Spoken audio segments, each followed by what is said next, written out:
بسم اللہ الرحمن الرحیم۔ السلام علیکم ورحمۃ اللہ وبرکاتہ۔ اسلام کی تبلیغ اور ہم کے ناظرین، فاطمہ بنت قیس رضی اللہ تعالیٰ عنہ بیان کرتی ہیں کہ جب میری عدت گزر گئی تو میں نے رسول اکرم صلی اللہ علیہ وآلہ وسلم کے منادی کو الصلاۃ الجامعات پکارتے ہوئے سنا، چنانچہ میں بھی دیگر عورتوں کے ساتھ مسجد پہنچی اور رسول اکرم صلی اللہ علیہ وآلہ وسلم کے ساتھ نماز ادا کی۔ میں عورتوں کی سب سے پہلی صف میں تھی۔ رسول اکرم صلی اللہ علیہ وآلہ وسلم نماز سے فراغت کے بعد ممبر پر تشریف لائے اور آپ صلی اللہ علیہ وآلہ وسلم ہنس رہے تھے۔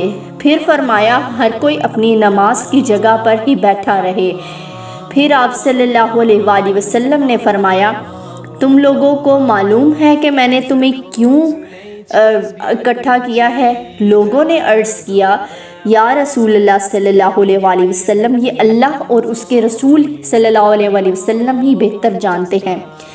آپ صلی اللہ علیہ وآلہ وسلم نے فرمایا، اللہ کی قسم، میں نے تم لوگوں کو کسی رغبت دلانے یا ڈرانے کی خاطر اکٹھا نہیں کیا ہے، بلکہ اس لیے اکٹھا کیا ہے کہ تمیم داری ایک نصرانی تھا۔ وہ میرے پاس آیا اور مجھ سے بیعت کر کے مسلمان ہو گیا۔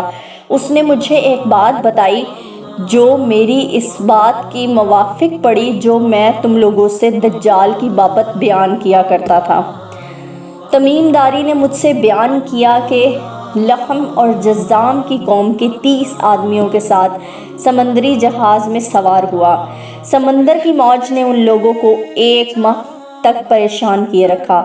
آخر کار وہ لوگ غروب آفتاب کے وقت سمندر میں ایک جزیرے میں جا لگے۔ پھر وہ ایک چھوٹی سی کشتی میں سوار ہو کر جزیرے میں داخل ہوئے۔ وہاں انہیں ایک بھاری بھرکم جانور ملا جس کی دم پر بہت زیادہ بال تھے۔ بالوں کی کثرت سے اس کے اگلے اور پچھلے حصے کی شناخت نہیں ہو پا رہی تھی۔ لوگوں نے کہا، اے کم بخت، تو کیا چیز ہے؟ اس نے کہا، میں جساسہ ہوں۔ لوگوں نے کہا، یہ جساسہ کیا بلا ہے؟ اس نے کہا، اچھا تم لوگ اس آدمی کے پاس چلو جو دیر گرجا گھر میں ہے اور تمہاری خبروں کا بہت ہی مشتاق ہے۔ تمیم داری کا بیان ہے، جب اس جانور نے دیر کے اندر ایک آدمی کا نام لیا تو ہم ڈرے کہ کہیں شیطان نہ ہو، غرض ہم لوگ تیزی کے ساتھ چلتے ہوئے دیر میں داخل ہوئے۔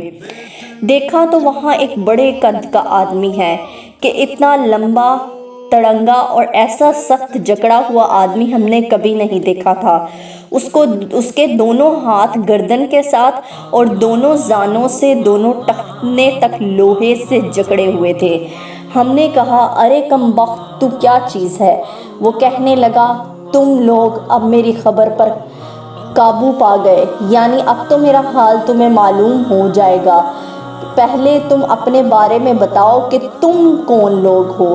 ہم نے کہا، ہم عرب کے لوگ ہیں۔ ہم ایک سمندری جہاز میں سوار ہوئے تھے، مگر موج دریافت کی وجہ سے ہم 1 مہینے تک اس کے رحم و کرم پر رہے۔ اس طرح ہم تیرے اس جزیرے میں آ گئے۔ پھر ہم ایک چھوٹی سی کشتی میں بیٹھ کر جزیرے میں داخل۔ وہاں ہمیں ایک بھاری دم کا بہت بالوں والا جانور ملا۔ بالوں کی کثرت سے اس کے اگلے پچھلے حصے کی شناخت نہیں ہو رہی تھی۔ ہم نے کہا، اے کم بخت، تو کیا بلا ہے؟ اس نے کہا، میں جساسہ ہوں۔ ہم نے پوچھا، یہ جساسہ کیا بلا ہے؟ اس نے کہا، تم لوگ اس آدمی کے پاس چلو جو دیر کے اندر ہے اور وہ تمہاری خبر کا بے حد مشتاق ہے۔ چنانچہ ہم لوگ تیری جانب تیزی کے ساتھ دوڑتے آئے ہوئے آن پہنچے اور ہم ڈرے کہ کہیں بھوت پریت نہ ہو۔ پھر زنجیروں میں جکڑے ہوئے اس آدمی نے کہا، اچھا تم لوگ مجھے بیسان فلسطین کی ایک بستی کے نخلستان کے بارے میں تو بتاؤ۔ ہم نے کہا، اس نخلستان کے بارے میں تو کیا پوچھنا چاہتا ہے؟ اس نے کہا، میں اس کے نخلستان کے بارے میں پوچھتا ہوں کہ کیا وہ پھلتا ہے؟ ہم نے کہا، ہاں پھلتا تو ہے۔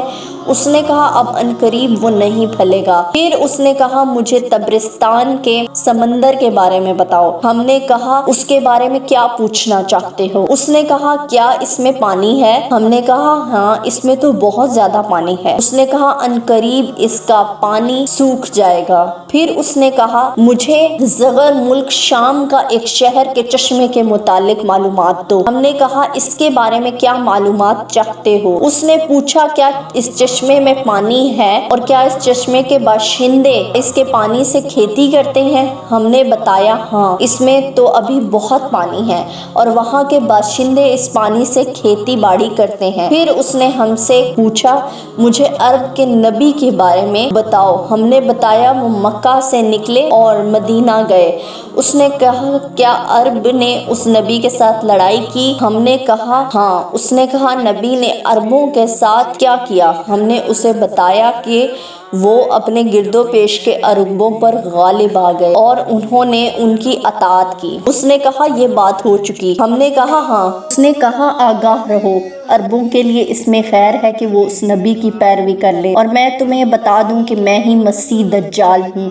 عنقریب مجھے نکلنے کی اجازت دی جائے گی، چنانچہ میں نکلوں گا اور پوری زمین کی سیر کروں گا۔ مکہ اور مدینہ کو چھوڑ کر ساری ہی بستیاں صرف 40 دنوں میں سر کر لوں گا۔ اگر میں مکہ یا مدینہ میں سے کسی بھی شہر میں داخل ہونے کی کوشش کروں گا تو وہاں ایک فرشتہ ننگی تلوار لے کر مجھے اس میں داخل ہونے سے روک دے گا، اور اس کے ہر ایک ناکے پر فرشتے ہوں گے جو اس کی چوکیداری کریں گے۔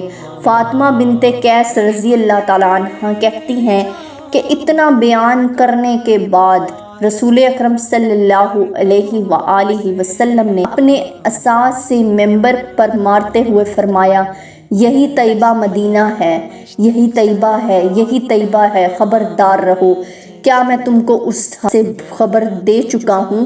اصحاب نے عرض کیا ہاں۔ آپ صلی اللہ علیہ وآلہ وسلم نے فرمایا مجھے تمیم داری کی بات اچھی لگی، کیونکہ وہ میری اس بات کے موافق پڑی جو میں تم سے دجال اور مکہ و مدینہ کے بارے میں بیان کیا کرتا تھا۔ خبردار، وہ دجال دریائے شام یا دریائے یمن میں ہے نہیں، بلکہ وہ مشرق کی جانب ہے، وہ مشرق کی جانب ہے، وہ مشرق کی جانب ہے، مشرق کی جانب بحر ہند ہے، شاید دجال بحر ہند کے کسی جزیرے میں ہو۔